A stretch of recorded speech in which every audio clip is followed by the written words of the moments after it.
بسم الله الرحمن الرحيم. الحمد لله رب العالمين، والصلاة والسلام على خير خلق الله محمد وعلى آله وأصحابه الكرام وتابعيهم بإحسان إلى يوم الدين.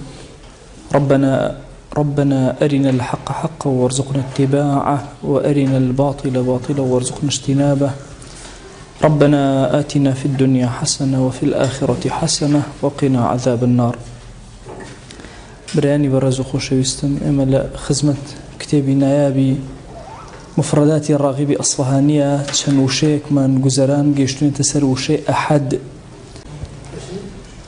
أحد بدوش شواز لزماني عربية بكاريت. الأحد يعني أحد بدو شواز بكارية في النفي في الإثبات. لإثبات شابسية شواز بكارية جائسة وردة عرسانك. وشيء أحد الله يستعمل على ضربين، أحدهما في النفي فقط والثاني في الإثبات. أحد دو دانية دو جورة لزماني عربية، يك جور نية. جوري كان لأحد تنها لنفي بكاريت، جورة كيتريان لإثبات بكاريت. أويك لنفي بكاريت أو بشا جوري استعمالكيك لتشيا بكاريت بس للنفي فالاستغراق جنس الناطقين. باشا همو أوانيك قسأ كان همو كسي كان أقريته، يعني هرشي مروفة أو أحد أقريته. هر كاتك بيني من جمليك منفي بون من الله ما جاءني أحد. الليرة لكيها هاتوا لمعرضي نفيها هاتوا جملة كمنفية، يعني أوي نطق كاد نهاتوا نداني ندوان ننيو. ويهندق لزانان الان أحد نيويني بس واحد نصفي واحد يشمان هي يجلس سردوه كاتا نصفي واحد بس أحد بو بكاتي بكاريه بو مروف بكاريه الان كاتك للنفي هاد بهيش يوازه هموي أقريته يقدانش بجينا يالله كالله ما جاءني أحد، يعني قطعا هيش كسينا هاتوا. أما أو شوازيك تنهل النفي بكاريه ويتناول القليل والكثير على طريق الاجتماع والافتراق. خلقي زور أقريته، يعني زور نهاتون بولام، كميج نهاتون بولام، بيكا ونهاتون بولام، بجاجيا نهاتون بولام. نحو ما في الدار أحد، كتو علي ما في الدار أحد لقل ما في الدار واحد. ما في الدار واحد دي قد بدن يكمن كألي ما في الدار أحد، يعني يكسي تيانية دوي تيانية كوماليكي تيانية، يعني بهمش مجموعة بيكا وتيانية يك تيانية همو جورا كان النفكر أوي ناطق بيت خوي لزمالي منطقة بإنسان أو ترين ناطق بوبي أو ترين ناطق. طبعا إما كبدوي خاصيتي إنسان أقرين أو شتيك لهمشتيك جاء كاتو عقليتي باش عقلي إنسان لهمشتيك جاء كاتو بس بو شيء نطق من بكار هنا وسنك عقل بنطق تعبيري لك دريته حتى نطق نبيتو نازاني أمكسا عقل يا عقلنية بنطق درك بشي أكري بعقله مفهومي أمكسا أكري بو شيء نطق لبرانبريا لبري عقل دان راو بويا كتو علي ما في الدار أحد، يعني لا واحد ولا اثنان فصاعدا زورتري شتيانية، لا مجتمعين ولا مفترقين بهيش يوازك تيانية كابو. وشيء أحد كالنفي بكاريني عميتك زور قورة أجيني. ولهذا المعنى لم يصح استعماله في الإثبات. أجر بم معنى عام جشجيرة بكاري بين لإثبات بكارنا. أجر بم معنى جشجيرة إما وتمانا همو ناطقين أجريته ولا النفي وانيا باشا بعضهم في الدار أحد، يعني هرشي خلقتيات هناكري أبم معناه قد للنفي لإثبات بكارنا بم معناه جاي سأرسنا كم بمعاني تر بس معناه تر بكارية لإثباته بس بمشي وازك أم عامية أجريته تنهى للنفي بكارية ناتواني لتشيا لإثبات بكار بني ولا يصح إثباتهما. بو چونك توك علي شيء علي في الدار أحد تو أبي هرشي أحد هموت هنا به يكز لخارج ونبي كابو أي خوت كقسك أكيد لكي باش لخارجي كابو يكسر متناقضين اللي الرؤى ويبهي الشوازق ناكري الله فلو قيل في الدار واحد أجر وتل لنا مالك واحد كي أمان بكرهات في الدار واحد باشا أو من بكر هنا أو كات إثباتي شيء ماكو يكسي منفرد لنا أما الله احتمالش الزيادة تيابه أجري هي ودروستيش الله ما في الدار واحد يكدانا لما على كان يكابو ممكن دواني تيابه سياني تيابه ممكن مجموعة كتابه أجر وتم في الدار واحد لما على كان يكدانا هي نفي أو نكره كسيتري تاني كسيتري شيء ممكن تيابه وذلك ظاهر الإحالة أما محالة كتوبتواني لما سلي أحدا أما جيب جيكي كبلي ما في الدار أحد بلي داني كتيا أجر زياتري تيا ويكسر أم كلامه غلط درج بوي إلا أحدا ناكري بلام لا واحدة أكري ولتناول ذلك ما فوق الواحد زياتر لداني لخو أجري باشا يصح أن يقال ما من أحد فاضلين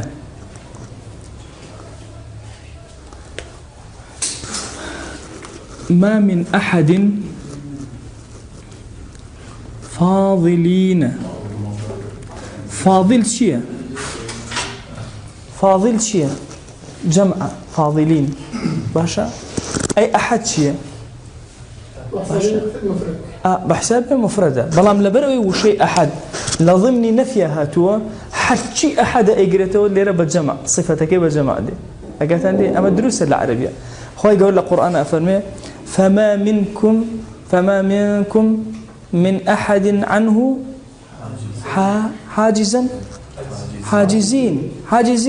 حاجزين باشا أم حاجزين دي قد بدن صفة بو كوي بو أحد واضحة لقل أوشا كصفة بو أو خوي قرب بشينا بجمعنا وكابو أم أحده همو ناطقة كان أقريته ما بسي الراغب أم إيه لا هو مصير كمان ما في الدار أحد يعني أم أحد يعني مصير هيج كسيكا يعني بهيش وازي قطعا هيج ناطق جنيه يعني هيج كسيك لنا أما لاني ويبيو تكس بس لما علي يكدانا لما لوانية ركبة كردي أواكا يك لما لوانية إكاو ممكن الدوي تيابي ممكن السي تيابي باشا ممكن النيوي تيابي هاش أكر بقولجي بس لا أحد كا بهيش وازي ناقولجي أفرمي فأما المستعمل في الإثبات فعلى 3 أوجه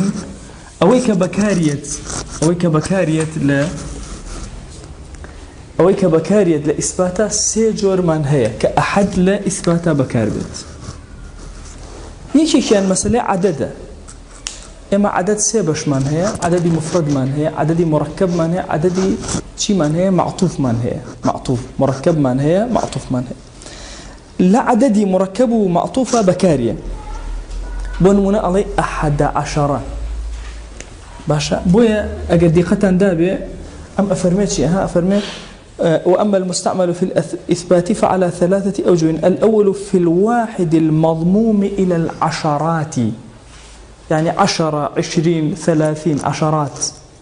نود مع العشرة قلتها مع العشرة بس ينظروني أقرته علي مع العشرات نحو 11 و21 باشا مع العشرات شل حالتي مركبة به شل حالتي عطفة به 11 أو مركبة باشا مثلا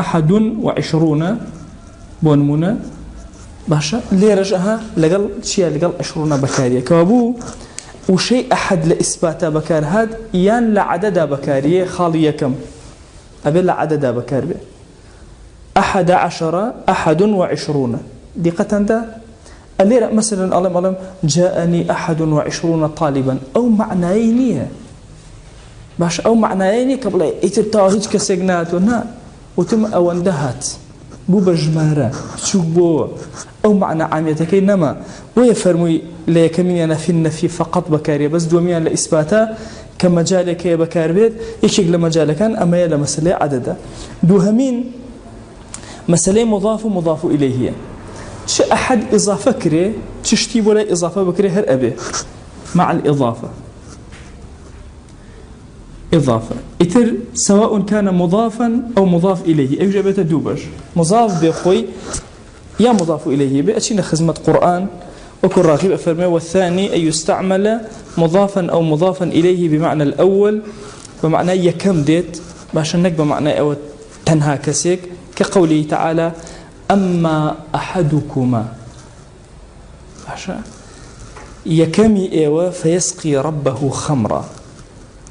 أما أحدكما فيسقي ربه خمرا أحد إضافة كرا ولا كما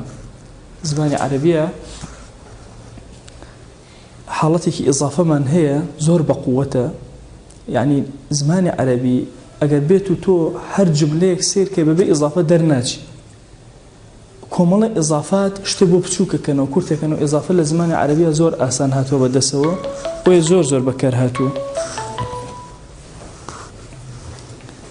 بويا زور بكار هاتو جاء أقل قد بدن أفرمي أما أحدكما يكيك لو دوانا أو على آياتك يكيكتان فيسقي ربه خمرا لا يكميان ها بمعنى الأول أقاتان ليبه باشا أفرميشي أما أحدكما يكمن دانتان فيسقي ربه خمرا وأما الآخر دومنتان واضح آياتك وانية بل أحدكما بمعنى أوبت شكو هندي جار أحدكما بمعنى شيء ليك أدريتو لزماني كردي خومانا يعني يكيك لو دوانتان بس لا أصل لغة أوانية يعني يكمتان بمعنى أول دي يعني أميتر يعني أمجارة إضافة كرابة بولا أو ألين يوم الأحد يوم أما خطاتيك شار مانية بأخوة توجبين يوم الأحد أمجارة يوم إضافة كرابة بولا شي بولا أحد أقاتن ليه يوم الأحد كابو أجرهاتو مضاف إليه بو أحد يان مضاف بو وكو أودك وشيء أما أحدكما لقال يوم الأحد لهردو حالتك أحد بكاريات لشيء لإثباتا أسألم اليوم مثلا يوم الأحد أمر روجي سنة شمية يك شمية يك شمية يعني يكما لشيء لروجا كان أفرمي يوم الأول يوم الاثنين كأنما تؤلي مثلا أو جمعة أو شمية إن جاء يوم الأول يوم الاثنين يوم الثلاثاء مثلا يوم كي لقلا بكاري هنيك يوم الأحد أكا حتى أقل بروتيج بكاري بيني أقل شوين بنيتان الأحد بتنها وإلا يومك تقديره شو كان جاء مضاف حس فكره قاعدة يزور العربية أو دوها من دانا سيها من دانا كزور بلا موقرنجا أي يستعمل مطلقا إضافة كراو نلقى عشرات بكار هاتو شيء أحد بتاقي تنها أجر أحدك تنبيني بتاقي تنها أحدك تنبيني أم أحدا الأحد هج كامي كان به بروتي لمثبتة بينيتان بس خو أجرته أجرتان لو ملاحظة أجر وشيء أحد يا الأحد لجملة مثبتة لجملة منفية جملة منفيها مو كذا أجرته لجملة مثبتة بس الله أجرته نك أويك لقى عشرات نك أوي إضافة أما أخير أنا أما مطلقا بكارية روتي بكاري إلا خوا جل جلاله أجرته أبيت الصفات بو أو الله أن يستعمل مطلقا وصفا وليس ذلك إلا في وصف الله تعالى أوش بزل وصف خواي قوريا بكاري كاتك أفرميه قل هو الله أحد قل هو الله أحد كاتك مشركين هاتنا لا بيغمري صلى الله عليه وسلم برسالة ينكر أدي صف لنا ربك وصفي خواكي خوت منبوبك أهات هات أخوار وشون وصفي كر فرمي قل هو الله أحد عرب كان هموك شان دواء بو أم كلمة بكار هذا وشيء أحد طبعا أم وصفة بو غير إخوة جل جلاله بكرنا أجر زور وردي كينا ولا روي فلسفي أو أنا ألين أحد لا يتجزأ يعني إخوة جرم يجنيتها بش بكري أجر بزماني أمره بزماني أولين فلسفي منطقي لك بدينا إخوة هاوتاي كتير نية تابعة بناي يكدانية هو إن في كنية مكذب بكريته أما تاقي تنها أو أجريته بويا ذاك قل هو الله أحد هات إتر حكي عن بونا مايو الهرشي بلن لسر برسياري كتير ناكري لسر خوا وي برسياري وتعني باشي لكيوت شون لدايق بو يكسر فرموشي لم يلد ولم يولد باشا لم يلد ولم يولد لكز نبوة كسيشي اللي نابت شونك أحد هرخوي صفتي واي نابشتي كتير اللي جابته شاركي اللي جانابته نيو اللي جانابته أوستي ولم يكن له كفوا أحد هاوشاني كترينية بويا عرب هل لو كاتو هتا أمره هتا كوتاي دنيا وشيء أحد بو غير إخوال إثباتا ناتواني بكار بين أحد أصلكي بريتيلا شي بريتيلا واحد واوي ولا أصلا مثال بوا فاول فعلك شي بوا واو بوا حرف يقول حرف علة كمال قاعدة من هي أجر شيء لهمو عربية تنفيذ ناكرة بلام لهند كلمات قاعدة كأمريكا واو أجل أول كلمات وهات قلب كريبة همزة أجر شيء لهموش هنا كان ناكرة ملاحظة أو بكنا قاعدة قشتينية بلام لهند كلمات مثلا وجوه مثلا وجوه بوبوت وجوه إشاح مثلا أشاح هندك يشفرمون أم قاعدة عامة ماشا أم قاعدة عامة هرشي اسم مثلا وعد أتواني بلا أعد ماشا أما قاعدة كو الله همو أنا أجرته مهم إما بزين أم همزة أصلي كلمة كنية أما كابو أما مهموزة معتلة طبعا مهموزة وهي كحرفك لحرف كاني همزة به معتلة وهي حرفك لحرف كاني علة به أما معتلة معتلات هي لا مهموزات هنية ودواتر لو إن شاء الله سودي لي ورقرن ولكن وحد خوي يستعمل في غيره لغير خوشا وشي وحد بكاريه أو تنا بغوتيتي كأن رحلي وقد زال النهار بنا بذي الجليل على مستأنس وحدي بكار هناوا لتشيا لمعرضي إثباتي شاي بكاري هناوا بغير خوشي بكار هناوا كوابو وحد كأصلكيتي أجر بكاري هنا وكو شيء أحد نية وقصر شيء لسرويك أحد خوي بخوي خصوصيتي خوي هي لو أحد أورنا جراوة ولم أوجه رأيك لأصلا أو معتل بود وتربوت مهموس صلى الله على سيدنا محمد وعلى آله وصحبه وسلم خير لجناه من شيء وجوبه وبركات بسرنا نبار الخير القرآن إن شاء الله